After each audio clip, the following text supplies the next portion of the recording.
नमस्कार दोस्तों, मैं पंडित विभा मिश्रा आप सबके बीच में उपस्थित हुई हूँ एक गंभीर विषय के साथ। जैसा कि आप लोगों को पता है कि पिछले दिनों हमारे देश में एक बहुत बड़ा कांड हुआ। कोलकाता के मेडिकल कॉलेज में डॉक्टर मौमिता के साथ बहुत विभत्स घटना हुई। लगभग 12 सालों बाद एक बार फिर से एक निर्भया कांड की पुनरावृत्ति हुई है। दोस्तों, बहुत ही दुख का विषय है।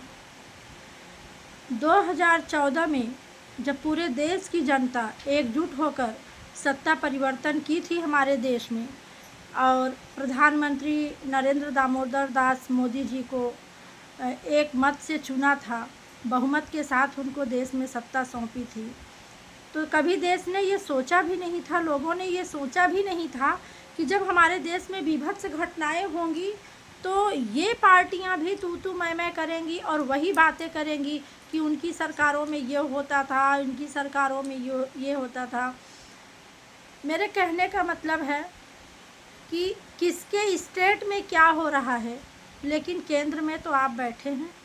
पूरे देश की जनता आपकी तरफ नज़र उठाकर देख रही है, उम्मीद भरी नज़रों से देख रही है कि आप उनके लिए कुछ करेंगे। आप बहुत बड़े देवदूत बनकर आएंगे, महिलाओं की सुरक्षा करेंगे। लेकिन बेटी बचाओ बेटी पढ़ाओ का नारा देने के अलावा महिलाओं और बच्चियों के लिए पिछले 10 वर्षों में कुछ भी नहीं हुआ है। इस सरकार ने कोई ऐसा नया काम नहीं किया है जिससे महिलाएं और बच्चियां अपने को सुरक्षित महसूस कर सकें। मैं आप लोगों को एक बात बताना चाहती हूँ कि जब मैं पढ़ती थी, जब मैं कॉलेज में थी, 1994-95 की बात है, तब से हम लोग इस टॉपिक पर डिबेट और तरह तरह के कार्यक्रम करते आ रहे हैं। बेटी बचाओ बेटी पढ़ाओ, तब से बेटियों के लिए आंदोलन चल रहा है, लेकिन कभी भी इसको राजनीतिक रूप नहीं दिया गया था। लेकिन जब 2014 में हमारी नई सरकार आई, मोदी सरकार, उसने तुरंत इसको राजनीतिकरण के तहत इसकी भूमिका को एकदम परिवर्तित कर दिया और देश में एक नया नारा दिया, बेटी बचाओ बेटी पढ़ाओ।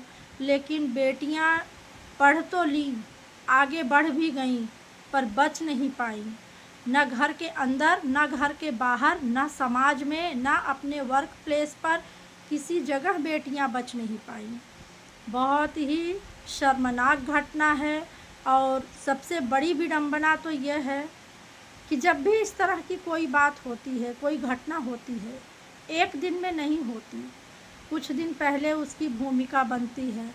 लेकिन जब पीड़ित पक्ष न्याय के लिए जाता है तो उसको बहुत भटकना पड़ता है, बहुत कठिनाइयों का सामना करना पड़ता है। फिर अंत में एक दिन कहीं न कहीं इस तरह की विभत्स घटना हो जाती है। जब घटना हो जाती है तब हमारे देश में एक नया सिस्टम पैदा होता है कि अपराधियों को छोड़ेंगे नहीं, कड़ी से कड़ी सज़ा देंगे। दोस्तों, ये बहुत गंभीर विषय इसलिए है कि एक तो इतनी विभत्स घटना, इतनी दुर्दांत अपराध उस बच्ची के साथ हुआ, डॉक्टर बच्ची मौमिता के साथ में हुआ। उस पे गिरफ्तारी हुई जो एक व्यक्ति की, इतने विभत्स घटना को अंजाम कोई एक पुरुष कभी नहीं दे सकता। उसके पीछे मानसिक या शारीरिक तौर पे कम से कम 5-6 पुरुषों की एक टीम होगी और कई दिन तक उस पे नज़र रखा गया, उसके साथ इस तरह की घटना देने का प्रयास किया गया। एक दिन में, एक झटके में इतनी बड़ी घटना हो ही नहीं सकती। बात यहाँ तक पहुँच गई कि हमारे देश की सरकारें फेल हो गई, चाहे राज्य सरकार हो चाहे केंद्र सरकार हो, महिला सुरक्षा पे सब पूरी तरह से फेल हो गई हैं, टोटली फेलियर हैं। और राजनीतिक पार्टियां अपने मुंह बंद रख ली हैं, कोई किसी के बारे में कुछ बोलना नहीं चाह रहा है। हमारे गृह मंत्रालय और हमारे प्रधानमंत्री जी मौन हैं और सुप्रीम कोर्ट को, माननीय उच्चतम न्यायालय को स्वतः संज्ञान लेकर इस पर कार्रवाई करनी पड़ी और उनको अपने तरीके से इसमें इंटरफेयर करना पड़ा। यदि देश में इतनी स्ट्रांग सरकारें होते हुए उच्चतम न्यायालय को स्वतः संज्ञान लेना पड़े तो ये इतनी गंभीर समस्या बन जाती है कि इसके आगे कुछ और बचा नहीं है। अभी प्रतिदिन कुछ ना कुछ इसके बारे में आ ही रहा है कि यहाँ जांच होगी, वहाँ जांच होगी। हमारे देश का सिस्टम बन चुका है दुर्घटना होने के बाद जांच होना। दुर्घटना रोकने का कोई प्रयास नहीं हो रहा है। स्कूलों में बच्चियाँ सुरक्षित नहीं है। आए दिन हर स्टेट में किसी न किसी बच्ची के साथ आपराधिक मामला आ ही रहा है। अभी महाराष्ट्र का मामला आ रहा है, इसके पहले मित्रों कठुआ रेप कांड, हाथरस केस, कानपुर की माँ बेटी का झोपड़ी में जलना या जलाया जाना, इस तरह से अनगिनत केसेस हमारे देश में प्रतिदिन हो रहे हैं।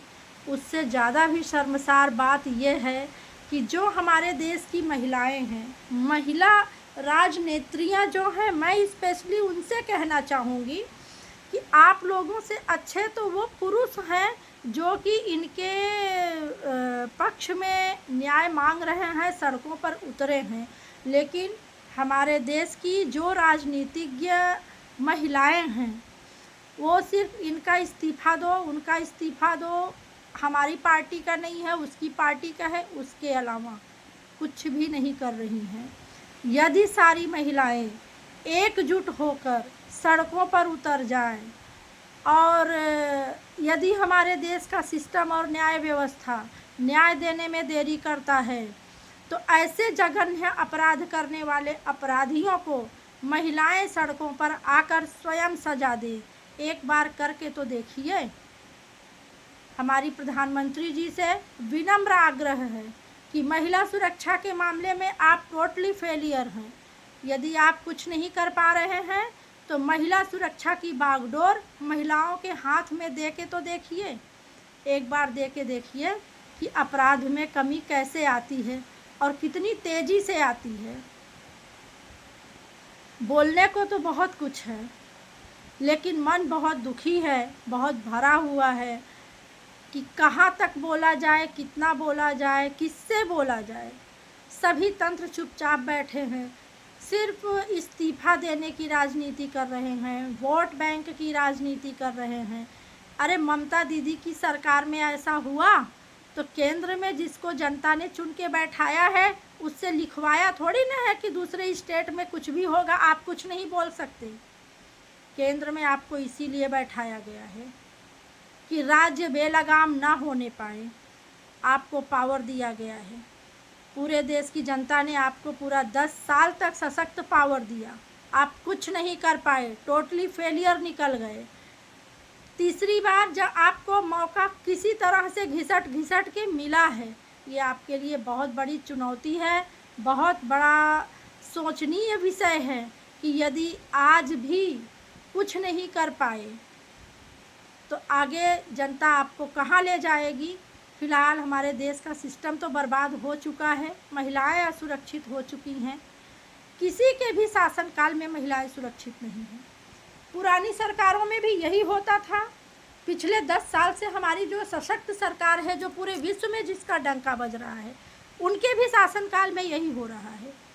बच्चियों के साथ अभद्रता, बेटियों के साथ विभत्स घटनाएं, कहाँ पर आप महिलाओं को रखना चाहते हैं, देश को कहाँ ले जाना चाहते हैं। और जब आप विदेशों में जाते हैं और बड़े बड़े जब भाषण देते हैं तो आप लोगों को, पूरी राजनीतिक पार्टियों को और अंधभक्तों को शर्म भी नहीं आती है कि हमारे देश की ये सारी घटनाएं, सारी बातें विश्व भर के लोग देख रहे हैं, हमारे देश की महिलाएं कहाँ जा रही हैं।